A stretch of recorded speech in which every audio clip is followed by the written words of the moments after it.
அடுத்ததாக திருமதி சுபா அவர்கள், மகாராணி சுபா அவர்கள். நான் வந்து ஒரு 2 கேஸ் மட்டும் சொல்லிட்டு முடிச்சுக்கிற விரும்புகிறேன்.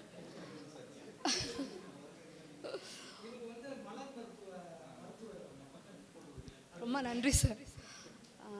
எனக்கிட்ட அந்த மலர் மருத்துவத்துக்காக வந்த கேஸில் ஒருத்தவங்க என்னென்னா, நிறைய டாக்டர்ஸ் பார்த்துருக்காங்க, தூக்கம் இல்லை அப்படின்னு சொல்லிட்டு தான் என்கிட்ட வந்தாங்க.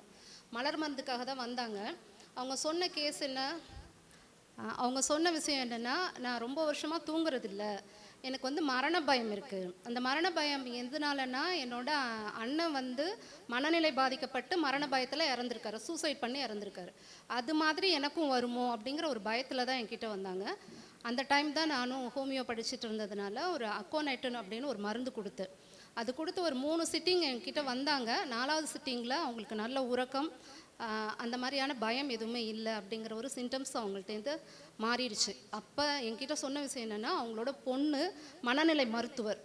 அது மட்டும் இல்லாமல் அவங்க பார்க்காத சைக்காட்டிஸ்ட் டாக்டரே இல்லை, அங்கெல்லாம் சரியாகாத விஷயம் இங்கே சரியாயிருக்கு அப்படின்னு சொல்லும்போது எனக்கு ரொம்ப சந்தோஷமாக இருந்தது. அந்த விஷயத்துக்கு நான் சாருக்கு நன்றி சொல்ல விரும்புகிறேன்.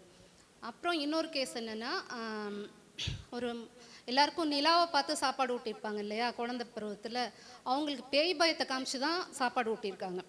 அதனால் அவங்களுக்கு வந்து மனசளவில் பேயினாலே பயம், தனியாக அவங்களால இருக்க முடியாது, பகல்லையும் தனியாக இருக்க முடியாது, யாராவது ஒரு துணை இருந்துக்கிட்டே இருக்கணும். அப்படிப்பட்ட கேஸ் அவங்க வந்து நிறைய மனநிலை ரொம்ப பாதிக்கப்பட்டாங்க. ஏன்னா யாராவது ஒரு துணை இருந்துக்கிட்டே இருக்கணும். அவங்க ஹஸ்பண்ட் வந்து அழைச்சிட்டு வந்துட்டு, இந்த மாதிரி பிரச்சனை இருக்குது, நைட்டில் தூங்க மாட்டேங்குது, யாராவது ஒருத்தவங்க இருந்துக்கிட்டே இருக்க வேண்டியதாக இருக்குது அப்படின்னு சொல்லி அழைச்சிட்டு வந்தாங்க. அவங்களுக்கு என்னம்மா உங்களுக்கு பிரச்சனை அப்படின்னு கேட்கும்போது அவங்க எடுத்ததுமே அழுதுட்டாங்க. அப்போ அவங்களுக்கு அவங்களோட தனித்துவம் பார்த்து மருந்து கொடுத்தோம், பல்சட்டிலா அப்படின்னு சொல்லி.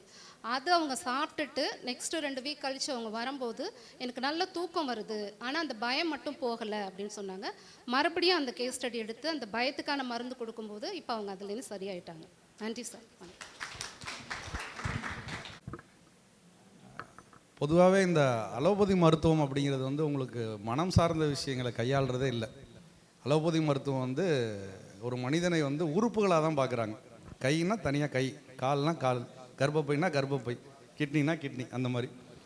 அதனால்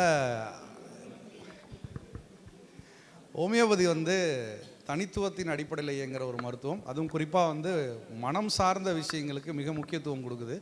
அதை தான் நம்ம வலியுறுத்துகிறோம். அதனால தான் இவங்களுடைய தொடர் பயிற்சியில் எல்லாருமே மனம் சார்ந்து மருந்து அளிக்க பயிற்சி பண்ணதுனால தான் அதை அவங்களுக்கு விளக்கி சொல்லிகிட்டு இருக்காங்க.